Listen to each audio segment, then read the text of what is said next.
बुधवार को bank of Baroda के इन्वेस्टर्स और कस्टमर्स बड़ी बेचैनी में रहे। रिजर्व बैंक का एक ऑर्डर बैंक ऑफ बड़ौदा पर भारी पड़ गया। इस ऑर्डर से सिर्फ बैंक ऑफ बड़ौदा के कस्टमर्स परेशानी में नहीं पड़े हैं, बल्कि इन्वेस्टर्स को भी तगड़ा झटका लग गया है। दरअसल बैंक ऑफ बड़ौदा के शेयर बुधवार को करीब 3.73% गिरावट का शिकार हुए और शेयर 206 रुपए के लेवल पर आ गया। हालांकि बाद में बैंक ऑफ बड़ौदा के शेयर 3.22% की गिरावट के साथ 207 रुपए 40 पैसे पर बंद हुए। इस गिरावट के साथ ही बैंक ऑफ बड़ौदा के इन्वेस्टर्स के मार्केट में 1.07 लाख करोड़ रुपए डूब गए। लेकिन रिजर्व बैंक ने ऐसा क्या आदेश दिया जो बैंक ऑफ बड़ौदा को लेकर बड़ी चिंता पैदा हो गई? चलिए बताते हैं आपको पूरी खबर। मंगलवार को रिजर्व बैंक ने बैंक ऑफ बड़ौदा को अपने वर्ल्ड मोबाइल एप्लीकेशन पर नए कस्टमर लेने से रोक दिया था।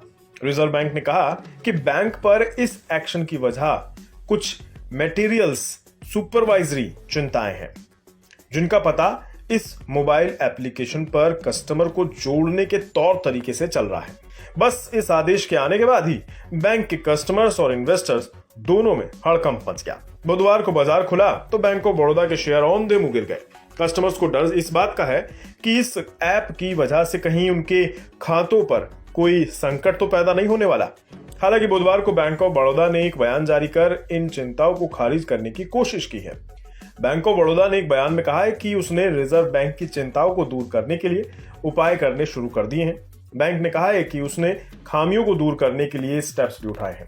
बैंक ने यह भी कहा है कि आरबीआई के निर्देश से मौजूदा कस्टमर्स पर कोई असर नहीं पड़ेगा।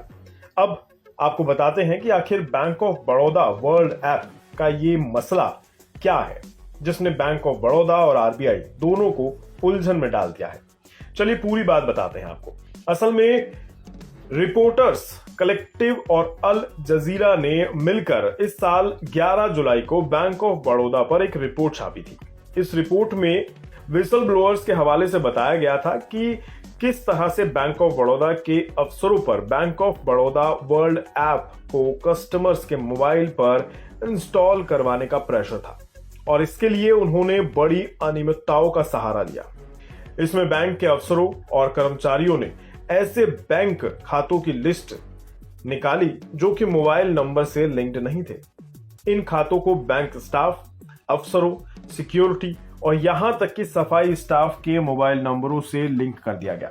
एक अफसर ने तो अपनी पत्नी का मोबाइल नंबर एक बैंक खाते से लिंक करा दिया। इस नंबर पर ओटीपी आने थे और इस तरह से इन खातों से ऐप को जोड़ दिया गया। बाद में इन कस्टमर्स को ऐप से डी रजिस्टर कर दिया गया और इन्हीं नंबरों को फिर से दूसरे बैंक खातों से लिंक करा दिया गया। यही कहानी दोहराई गई। इस तरह से बैंक ऑफ बड़ौदा के ऐप को सफल बनाने की कोशिश में बड़े लेवल पर अनियमितताएं की गईं। इन गड़बड़ियों के बारे में बैंक ऑफ बड़ौदा के ही कुछ अफसरों ने बड़े अधिकारियों को मेल पर जानकारी भी दी। देश के कई राज्यों में बैंक ऑफ बड़ौदा की ब्रांचों में इस तरह की गड़बड़ियों के आरोप लगाए गए। शायद ये पूरा मामला रोशनी में आने के बाद से रिजर्व बैंक सतर्क हो गया और इसके बाद मंगलवार को रिजर्व बैंक ने ग्राहकों की चिंताओं को देखते हुए बैंक ऑफ बड़ौदा को नए ग्राहक बीओबी वर्ल्ड ऐप पर शामिल करने से रोक दिया। अब देखना यह होगा कि बैंक के ग्राहकों को भरोसा देने से क्या उनकी फिक्र दूर हो जाएगी। क्या बैंक ऑफ बड़ौदा के शेयरधारकों को यह भरोसा आश्वस्त कर पाएगा? साथ ही क्या बैंक इन अनियमितताओं की जांच करेगा और इसमें गड़बड़ियों को दूर करने की कोशिश की जाएगी? बड़े सवाल ये भी हैं कि इन जिन खाताधारकों के खातों को उनकी जानकारी के बगैर दूसरे नंबर से लिंक किया गया है, उन्हें किस तरह से आश्वस्त किया जा सकेगा।